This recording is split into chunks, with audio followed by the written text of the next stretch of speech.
김기석의 가치 있는 것들에 대한 태도. 일부 느려도 함께. 생명과 향유. 감리교회는 6월 둘째 주일을 환경주일로 지키고 있습니다. 환경이라는 용어 자체가 인간 중심주의를 내포한 말이기에 적절치 않아 보이기는 합니다. 인간을 중심에 놓고 다른 생명들을 주변화하고 있기 때문입니다.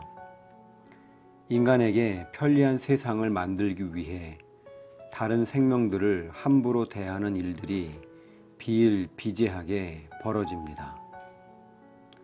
그래서 어떤 이들은 환경보다는 생태계라는 단어를 사용하자고 제안하기도 합니다. 생태계란 생명체와 비생명체가 상호작용하는 시스템을 일컫는 말입니다. 인간은 생태계의 질서와 한계를 지키며 살아야 합니다. 그러나 인간 역사는 생태계 파괴의 역사라 해도 과언이 아닙니다. 인간의 생산 활동은 늘 주변 생태계에 변형을 일으킬 수밖에 없습니다. 생명운동을 하는 이들도 이 사실을 잘 알고 있습니다. 그렇기에 가급적이면 생태 발자국을 적게 남기며 사는 삶을 제안합니다. 생태 발자국이란 인간이 지구에서 삶을 영위하는 데 필요한 의식주 등을 제공하기 위한 자원의 생산과 폐기에 드는 비용을 토지로 환산한 지수를 가리킵니다. 지금의 인구가 현재와 같은 소비 수준을 유지하기 위해서는 지구가 하나 더 있어야 한다고 합니다. 달리 말하면 지금 우리 삶의 방식은 지속 가능하지 않다는 것입니다. 하나님이 창조하시며 보기에 좋았다고 하셨던 세상은 지금 인간들로 인해 속절없이 유린되고 있습니다. 얼마 전에 매스컴에 보도된 강아지 공장 이야기를 아십니까? 마트와 인터넷에서도 거래되는 애완견을 공급하기 위해 번식장이 전국 도처에 널려 있는데 문제는 애완견을 번식시키는 방식의 반생명성입니다. 값비싼 모견을 구해다가 1년에 3차례 이상씩 강제 임신을 시켜 새끼를 낳게 하는 것입니다. 그곳은 말이 번식장이지 공장이나 마찬가지입니다. 돈벌이를 위해 생명을 그렇게 함부로 대하는 일은 창조주의 섭리를 거스르는 일입니다. 한반도 전역을 뒤덮고 있는 미세먼지가 올해 유난히 더 심각한 지경에 이르고 있습니다. 중국에서 유입되는 황사도 문제지만 우리나라에서 발생하는 것도 많습니다. 정부는 경유차를 그 주범으로 꼽고 있지만 미국 나사 연구팀은 서해안 일대에 많이 세워진 화력발전소가 가장 심각한 오염원이 되고 있다고 발표했습니다. 얼마 전 통계를 보았습니다. 우리나라는 OECD 38개 나라 가운데 삶의 질은 28위, 공동체 안전은 37위, 일하는 시간과 삶의 균형 지수는 36이라고 합니다. 그런데 공기의 질은 꼴찌였습니다. 한때 환경부는 막대한 미세먼지를 발생시키는 진짜 주범이 공장이나 건설 장비, 화력발전소 등이 아니라 고등어나 삼겹살이라며 국민의 시선을 돌리려 했습니다. 밀폐된 공간에서 고등어나 삼겹살을 구우면 미세먼지가 30배나 나온다고 발표한 것입니다. 규제는 처 부수어야 할 암덩어리로 인식하고 있던 당시 지도자의 인식에 발맞추기 위한 것이었는지도 모르겠습니다. 노후한 핵발전소 문제도 심각합니다. 후쿠시마 핵발전소 폭발 사건은 아직도 현재 진행형인데 여전히 우리는 노후한 핵발전소를 그대로 재사용할 뿐 아니라 핵발전소를 더 짓고 있습니다. 무서운 일입니다. 유전자 조작 식품이 늘어나는 것도 큰 문제입니다. 유전자 조작 식품이란 생물의 유전자 중에서 유용한 유전자만을 취한 후 다른 생물체에 삽입하여 만든 새로운 농축 수산물을 일컫는 말입니다. 생산성 제고, 상품의 질 강화라는 명분 아래 추위나 병충해 혹은 제초제에 강한 제품을 만들어 내는 것이지요. 문제는 그것이 인체에 얼마나 유해한지에 대한 검증이 이루어지지 않았다는 사실입니다. 요즘 암, 자폐증, 치매, 당뇨가 급증하는 이유를 세계 최대 종자 회사인 몬산토가 개발한 라운드업 제초제 성분인 글리포세이트와 관련된 것으로 보는 연구가 나오고 있습니다. 글리포세이트는 장에서 몸속의 독소를 제거하고 면역 시스템을 강화해주며 사람들이 행복 호르몬이라 부르는 세로토닌 생성에 도움을 주는 좋은 세균들을 죽임으로써 우울증을 발생시키기도 한답니다. 지금 식당이나 가정에서 많이 사용하는 콩기름, 카놀라유, 옥수수유, 맥당, 과당은 대부분 유전자 조작 콩이나 옥수수로 만든다고 합니다. 건강한 삶의 가능성은 점점 줄어듭니다. 아름다움의 구원. 늘 말씀드리는 바입니다만 경제 논리가 생명 논리를 압도할 때 세상은 죽음의 땅으로 변할 수밖에 없습니다. 이런 세상에서 하나님 백성으로 살아간다는 것은 어떤 의미일까요? 세상이 제시하는 행복의 조건을 따르지 않아도 행복할 수 있다는 사실을 보여주는 것이 아닐까요? 풍요롭지 않아도 남과 우정을 나누며 사는 기쁨, 자연 속에 깃든 하나님의 숨결에 감동하며 사는 삶, 설자리를 잃어버린 사람들의 설자리가 되어주고 누군가의 비빌 언덕이 되는 기쁨을 누리며 사는 삶은 가능합니다. 소유에 바탕을 둔 삶은 늘 우리에게 불만족을 안겨줍니다. 불만족이야말로 우리를 일하게 만드는 동력이기 때문입니다. 피로사회라는 책을 써서 우리 사회에 큰 반향을 일으켰던 한병철 교수는 아름다움의 구원이라는 책에서 즉각적이고 감각적인 만족을 추구하는 소비사회가 잃어버리고 있는 아름다움에 대해 일깨우고 싶어 합니다. 저자는 타자들의 은폐된 아름다움에 눈을 뜨자고 말합니다. 타자에게 수모를 안겨주고 혐오감을 표현하는 세상에서 철학자이자 문화비평가인 저자는 전혀 다른 방향을 가리킵니다.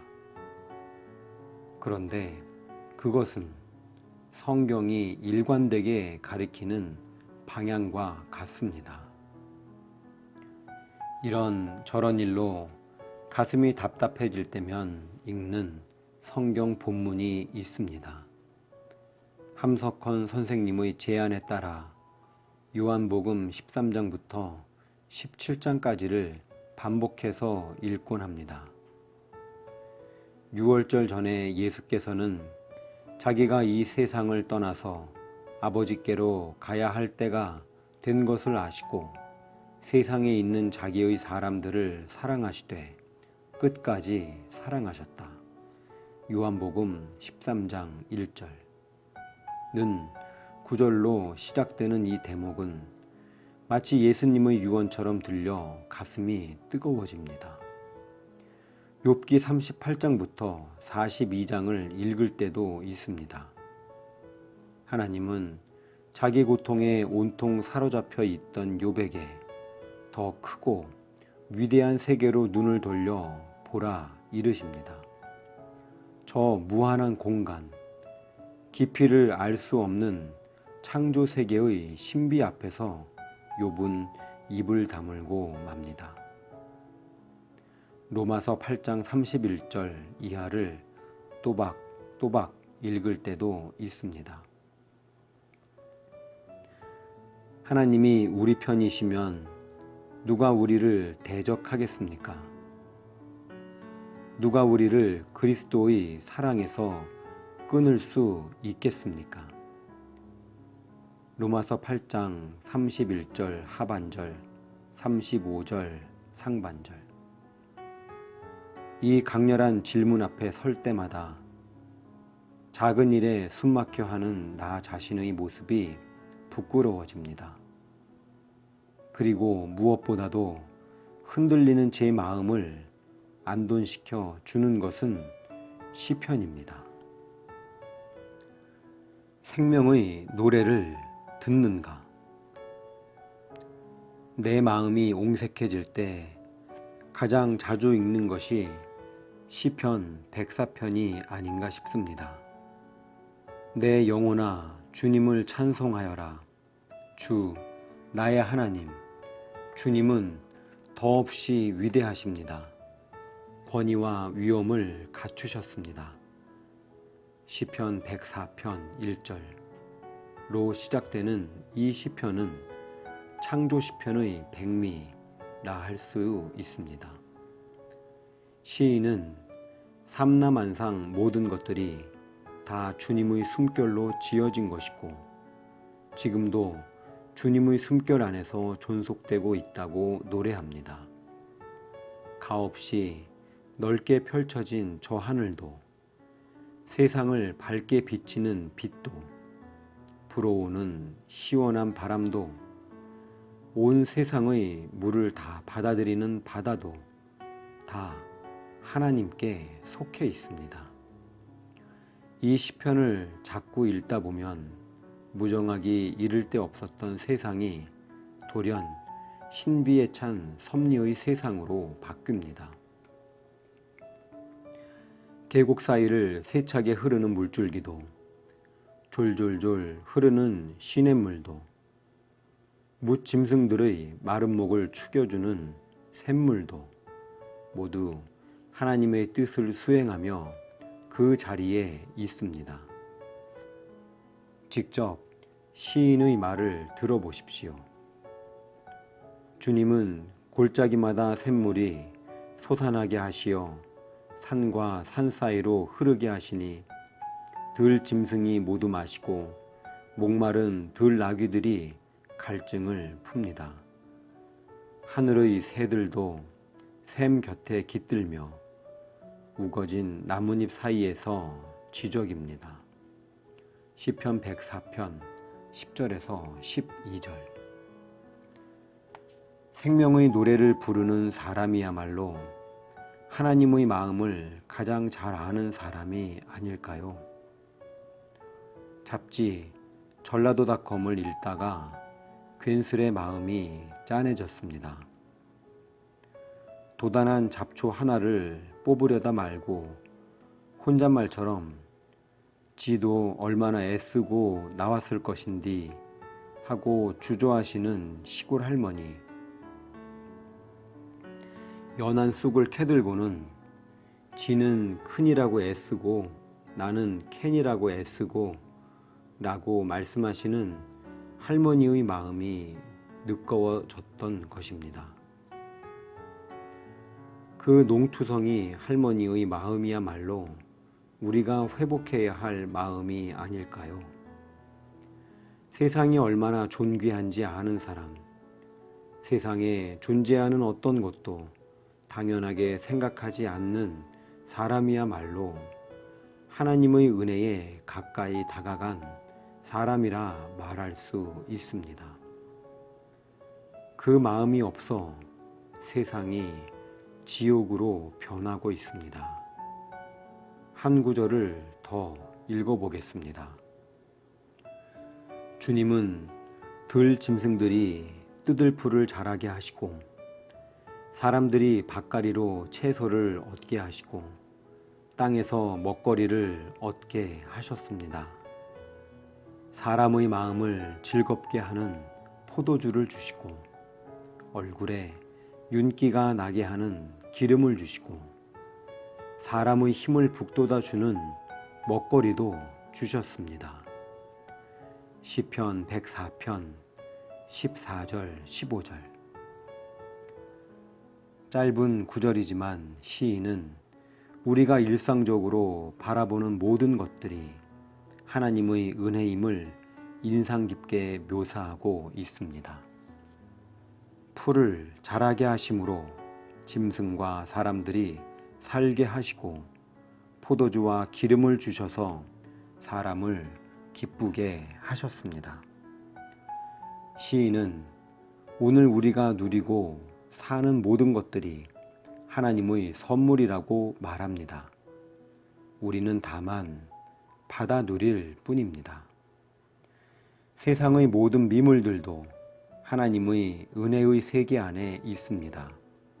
나무들이 물을 듬뿍 마시는 것도 은혜이고 새들이 거기 깃드는 것도 사냥들이 산에 사는 것도 다 하나님의 은혜입니다. 이런 말이 너무 상투적으로 들릴까 걱정되지만 그래도 이 이상의 말은 없습니다. 이런 현실에 눈을 뜨면 세상은 더 이상 무정한 곳이 아니라 하나님이 머무시는 거룩한 땅이 됩니다.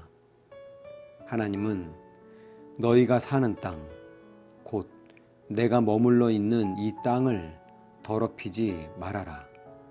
민수기 35장 34절 고 엄중히 이르셨습니다. 지금 우리가 살고 있는 이 땅은 하나님이 머무시는 땅입니다. 생명을 내시고 기뻐하셨던 주님의 땅 말입니다. 존재의 근원은 즐거움.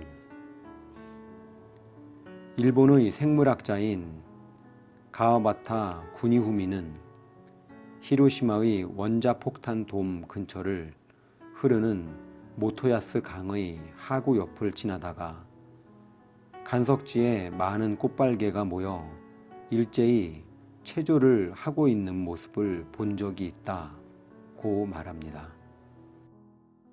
꽃발개의 그 행동은 몸이 작을 때부터 행하는 일종의 구애 행동인데 그 리드미컬한 몸짓이 참 장관이더라는 것이었습니다.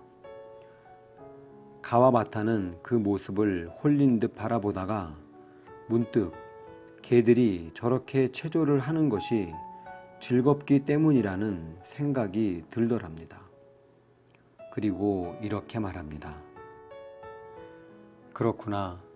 어떤 생물에게도 살아있다는 것은 즐거운 일이구나.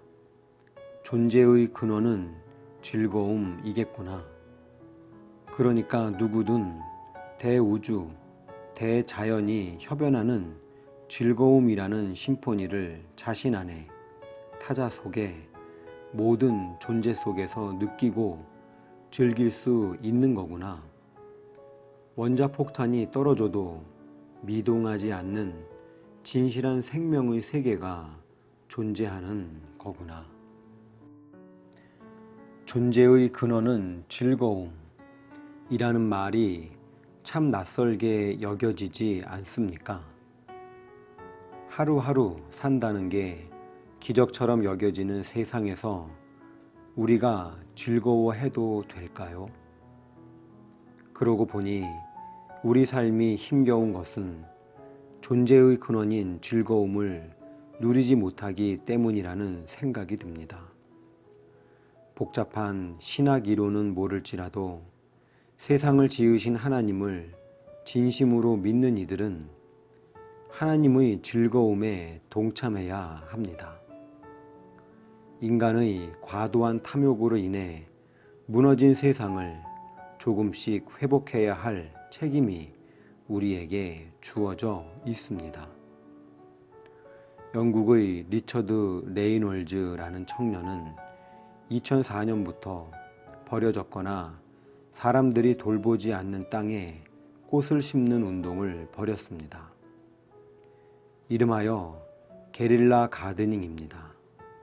그는 삭막하고 험한 세상을 원망만 하기보다는 자기가 할 수 있는 일을 시작했습니다. 많은 이들이 그 운동에 동참하고 있습니다. 세상은 그렇게 성과를 계산하지 않고 해야 할 일을 묵묵히 하는 이들을 통해 변화됩니다. 하나님을 진심으로 믿는 이들은 이 세상을 생명이 넘실거리는 곳으로 바꾸기 위해 노력해야 합니다. 그러기 위해서는 먼저 존재의 근원에서 비롯된 즐거움을 누릴 수 있어야 합니다. 분주한 일상에서 아주 잠깐이라도 벗어나서 하나님의 훌륭한 작품들 앞에 서곤 해야 합니다. 우리 속에 그런 여백이 마련될 때 우리는 비로소 평화를 전할 수 있습니다. 에스겔이 보았던 아름다운 비전을 기억하시지요? 그는 성전 문지방으로부터 흘러내린 물줄기가 이르는 곳마다 죽었던 땅이 살아나고 온갖 생물들이 번성하며 살아나는 것을 보았습니다. 교회에서 발원된 물이 이런 생명의 기적을 일으킬 수 있으면 얼마나 좋겠습니까? 온갖 피조물들이 조화를 이루는 세상을 이루기 위해 오늘 이후 우리도 가급적이면 생태 발자국을 덜 남기는 삶을 실천할 수 있기를 빕니다. 자족과 경탄. 요즘에는 6월 중순도 되기 전부터 날씨가 마치 한여름 같습니다. 전력 당국은 미리부터 대규모 정전 사태를 염려하고 있습니다. 많은 이들이 다시는 이런 일이 없도록 하겠다고 약속했던 정부의 말을 떠올리며 분개하고 있습니다. 국민에게 절전만 당부할 뿐 아무런 대책도 세우지 않은 것 같기 때문입니다. 그 대책이 원전을 세우는 것이라고 말하고 싶겠지만 이제는 그럴 수도 없게 됐습니다. 얼마 전 원전 가동 중단 사태가 벌어졌고 그 까닭이 냉각 작동 제어 케이블의 불량이 있었다니 벌린 입을 다물 수가 없을 지경입니다. 그것은 안전계통에 제어 신호를 보내는 핵심 부품이었으니 자칫하면 대형 사고로 이어질 수도 있었기 때문입니다.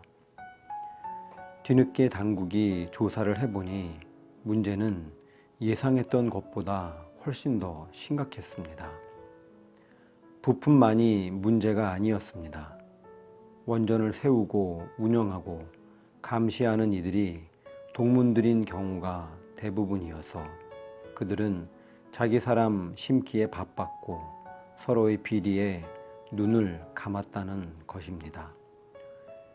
자신들의 논과 밭을 지키기 위해서 송전탑 건설을 반대하는 밀양의 할머니, 할아버지들의 몸부림을 두고 국책사업을 반대해 막대한 손실을 초래하게 한다며 엉러리치던 언론조차 할 말이 없게 되었습니다. 큰 도둑을 안에 두고 있는 격이었으니 말입니다. 저는 기계가 정밀해지면 사고의 위험이 사라진다는 말을 애당초 믿지 않았습니다. 문제는 그 기계를 다루는 사람입니다. 인정하기 싫지만 사람은 누구나 이기적이고 자기 중심적입니다. 서 있는 자리에 따라서 똑같은 현실을 달리 봅니다. 주관을 배제한 객관적 판단이라는 게 애당초 불가능한 것인지도 모르겠습니다. 차라리 우리가 편견에 찬 존재임을 인정하는 게 대화를 쉽게 만드는 것 같습니다.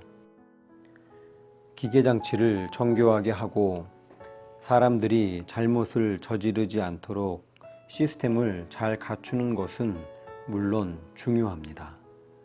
그러나 그 못지않게 중요한 것은 사람의 변화입니다.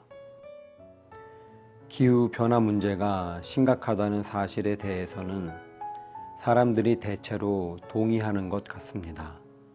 하지만 그 문제를 어떻게 풀어가야 하는지에 대해서는 의견이 갈립니다. 에너지를 어떻게 생산하고 또 그것을 어떻게 분배하느냐 하는 문제도 중요합니다. 하지만 에너지 집약적인 삶의 구조를 바꾸는 일이 더 중요합니다.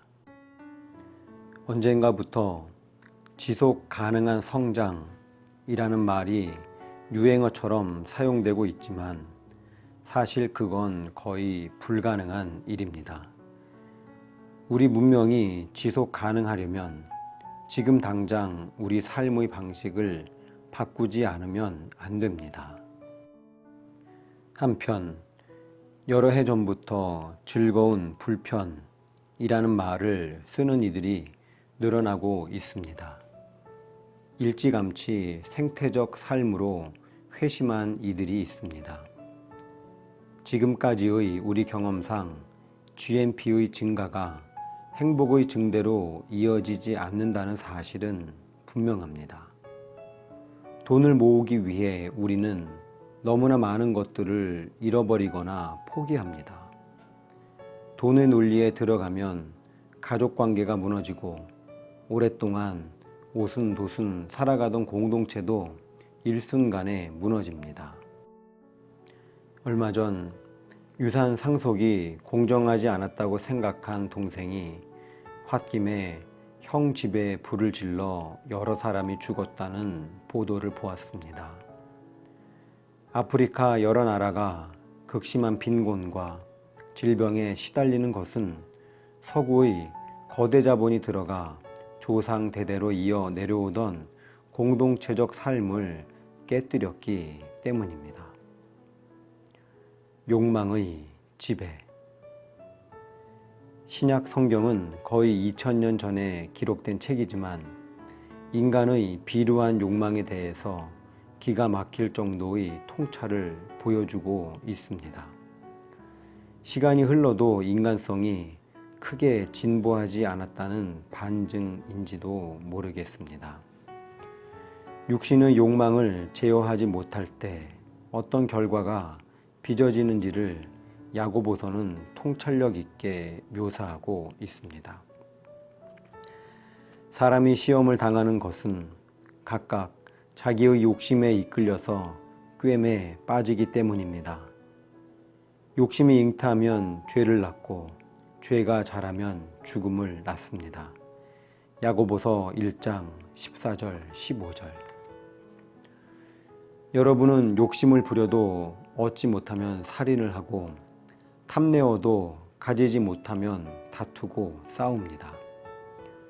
야고보서 4장 2절 상반절. 오늘의 세계를 지배하고 있는 신자유주의적 경제 질서는 사람들 속에 있는 욕망을 부추기는 일의 명수입니다. 우리는 매일매일 수많은 광고와 접하며 삽니다. 멋진 남성과 여성 모델들은 여러 가지 상품을 매력적으로 보이도록 하는데 일조합니다. 가수 이효리 씨는 톱스타임에도 불구하고 언젠가부터 광고에 등장하지 않습니다. 자기가 나온 광고를 본 지인이 거금을 들여 다이어트 제품을 사는 것을 본 후 상업 광고를 찍지 않기로 결심했다고 합니다. 사회학자들은 오늘 우리가 구매하는 것은 상품이 아니라 기호라고 말합니다. 조금 어려운 말일 수도 있지만 따지고 보면 간단합니다. 사람들은 제품의 질을 꼼꼼하게 따져보고 물건을 구매하는 것이 아니라 유명한 브랜드의 제품을 구매합니다. 그래야 자기의 사회적 위신이 올라간다고 생각하기 때문입니다. 하지만 그런 브랜드 제품을 사용한다고 해서 그의 위신이 올라가는 것은 아닙니다. 오히려 자기 속의 허함을 내보이는 경우도 허다합니다. 돈이 지배하는 세상이 제일 미워하는 사람은 자족할 줄 아는 사람입니다. 가진 것이 변변치 않은데도 당당한 사람을 보면 화를 내기도 합니다. 그들을 게으르다고 무능하다고 말하기도 합니다. 그렇게 살면 안 된다고 충고하기도 합니다. 예수님은 사람이 빵으로만 살 것이 아니라 하나님의 입에서 나오는 모든 말씀으로 살 것, 마태복음 4장 4절이라고 말씀하셨습니다. 빵의 문제가 사소하다는 말은 절대 아닙니다. 밥의 문제를 잘 해결하는 것은 정말 중요합니다. 오죽하면 제자들에게 기도를 가르치시면서 오늘 우리에게 일용할 양식을 주십시오 라고 기도하라 하셨겠습니까? 하지만 밥의 문제에만 붙들려 살기에는 우리 삶이 너무 아깝습니다. 하나님의 말씀 혹은 하나님의 뜻을 어떻게 수행하며 살 것인가도 심각하게 물어야 합니다. 지금 우리 삶은 물질이 부족해서가 아니라 뜻이 부족해서 빈곤합니다. 한국교회는 7, 80년대에 번영의 신학을 통해 성장했습니다. 예수를 잘 믿으면 물질의 복과 건강의 복과 영혼 평안의 복을 받는다는 말에 사람들은 열광했습니다. 하지만 사람들이 바라던 그것은 진짜 복의 그림자에 지나지 않습니다. 진짜 복은 하나님 자신입니다. 하나님을 중심에 모시고 사는 것 자체가 복입니다. 하나님의 뜻에 따라 삶을 조율하고 그 뜻을 이루기 위해 자신을 바치며 사는 것이 복입니다. 나머지 것은 부수적으로 따라오는 것입니다. 하지만 우리는 본과 말을 뒤집었습니다. 하나님의 뜻은 내팽개치고 복에만 매달렸습니다. 경건을 이익의 도구로 바꾼 결과 오늘의 교회는 세상의 빛과 소금이 되지 못하고 있습니다. 믿는다는 이들도 이미 받은 은혜가 큰데도 그것에 대해 감사하기보다는 결핍에만 눈길을 주며 살아갑니다. 먹을 것과 입을 것이 있지만 그것으로 만족하지 못합니다. 자족할 줄 아는 사람에게는 경건이 큰 이득을 줍니다. 우리는 아무것도 세상에 가지고 오지 않았으므로 아무것도 가지고 떠나갈 수 없습니다. 우리는 먹을 것과 입을 것이 있으면 그것으로 만족해야 할 것입니다. 그러나 부자가 되기를 원하는 사람은 유혹과 올무와 여러 가지 어리석고도 해로운 욕심에 떨어집니다.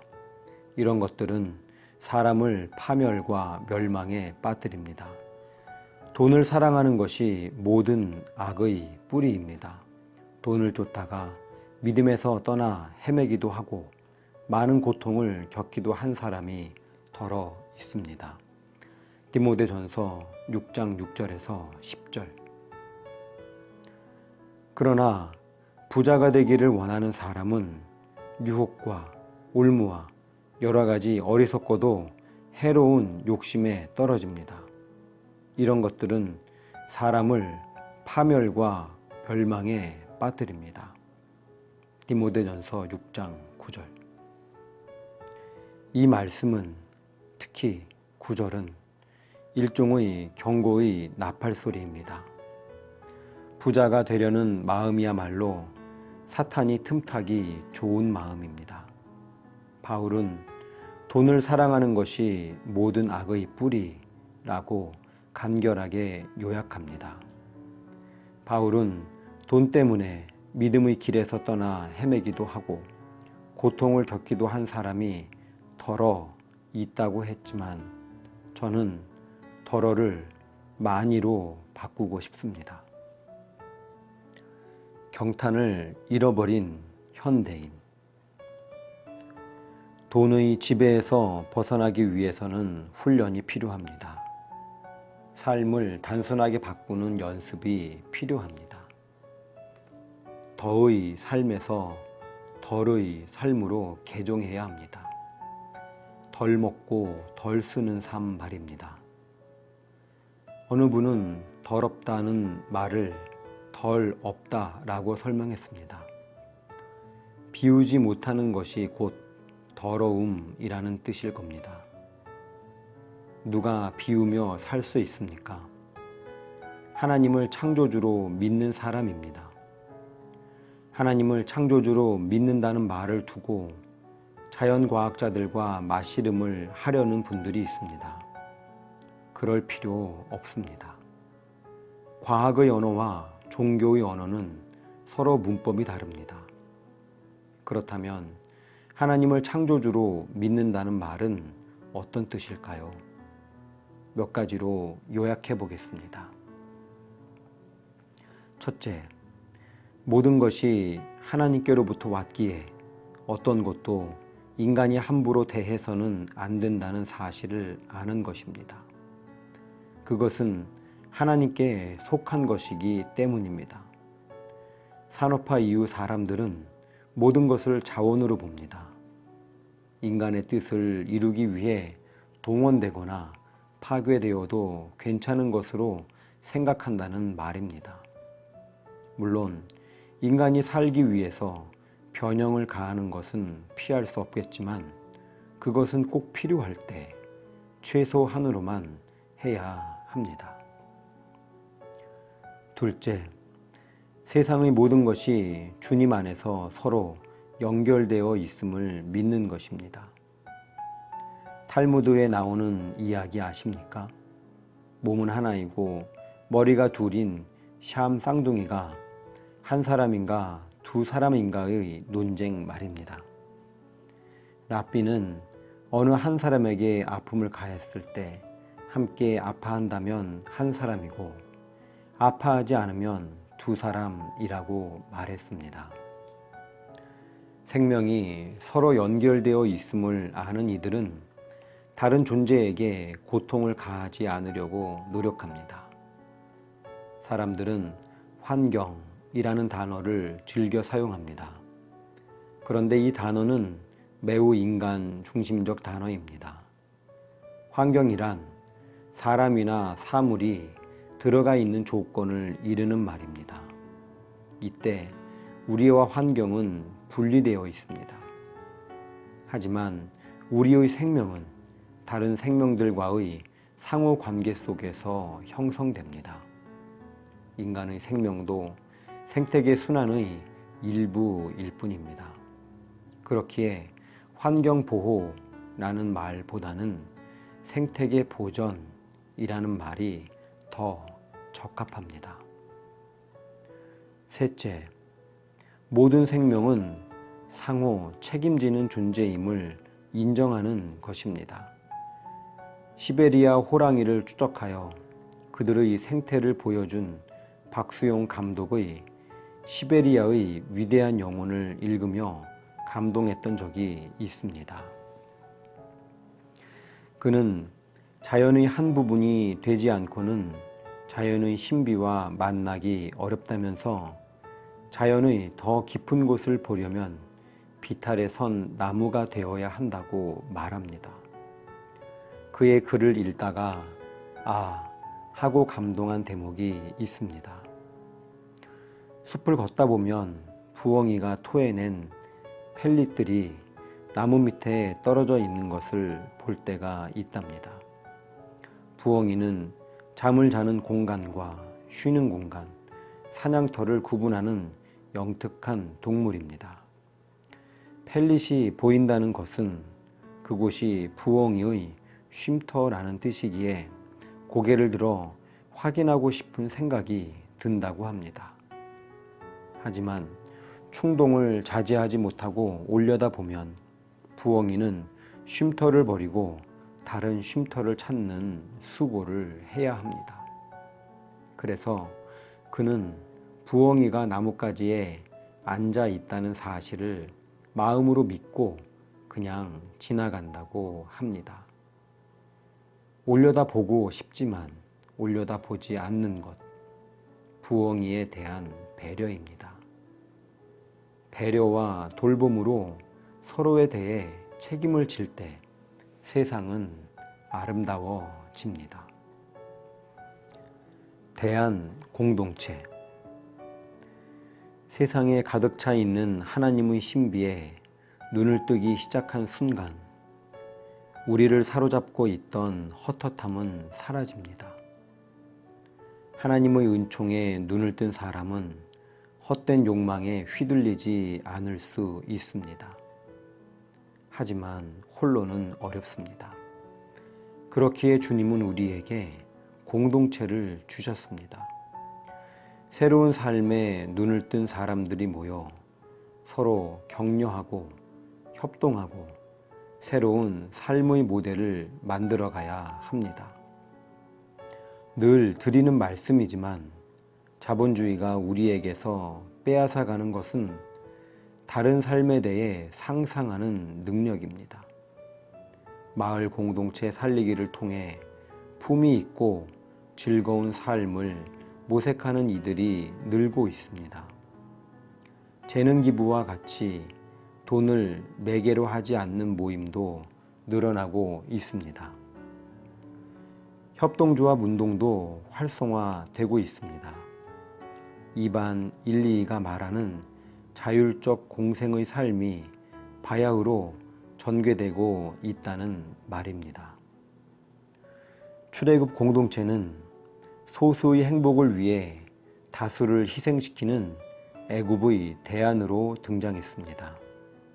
광야에서 그들은 하늘에서 내리는 만나를 나누어 먹었습니다.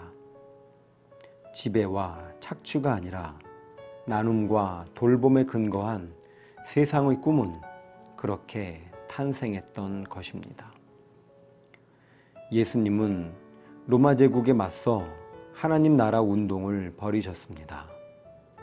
사회적 약자들이 굴욕감을 느끼지 않는 세상, 사람들이 밥을 함께 나누어 먹고 서로의 약함을 돌보아 주고 삶을 함께 경축하며 사는 것, 그것이 예수님이 꿈꾸신 세상이었습니다. 그렇게 살 때 우리는 비로소 생태계에 부담을 덜 주며 살게 됩니다. 호세아는 사람과 사람 사이의 관계가 회복될 때 하나님이 열어주시는 새 세상의 모습을 이렇게 설명하고 있습니다. 그날에 내가 응답할 것이다. 나 주의 말이다. 나는 하늘에 응답하고 하늘은 땅에 응답하고 땅은 곡식과 포도주와 올리브 기름에 응답하고 이 먹거리들은 이스라엘에 응답할 것이다. 호세아 2장 21절 22절. 하늘과 땅이 서로 호응하고 땅과 곡식이 응답하는 세상, 바로 평화의 세상입니다. 우리는 이런 세상을 열어가도록 부름받은 사람들입니다. 하나님의 은총의 신비에 눈을 뜨십시오. 척박한 이 세상 현실을 명랑하게 돌파하십시오. 없는 것을 애달파하기보다는 지금 주어진 것에 감사하며 사십시오. 돈이 많은 부자가 되기보다는 누군가를 진심으로 아끼고 사랑하는 나눔의 부자가 되려고 하십시오. 자족하는 마음이야말로 우리가 발견해야 할 삶의 보화입니다. 자족은 우리에게 정신적 자유라는 선물을 안겨줍니다. 이런 소중한 선물로 인해 날마다 감사하는 우리가 되기를 기원합니다. 김기석의 가치 있는 것들에 대한 태도. 일부 느려도 함께. 생명과 향유. 자족과 경탄.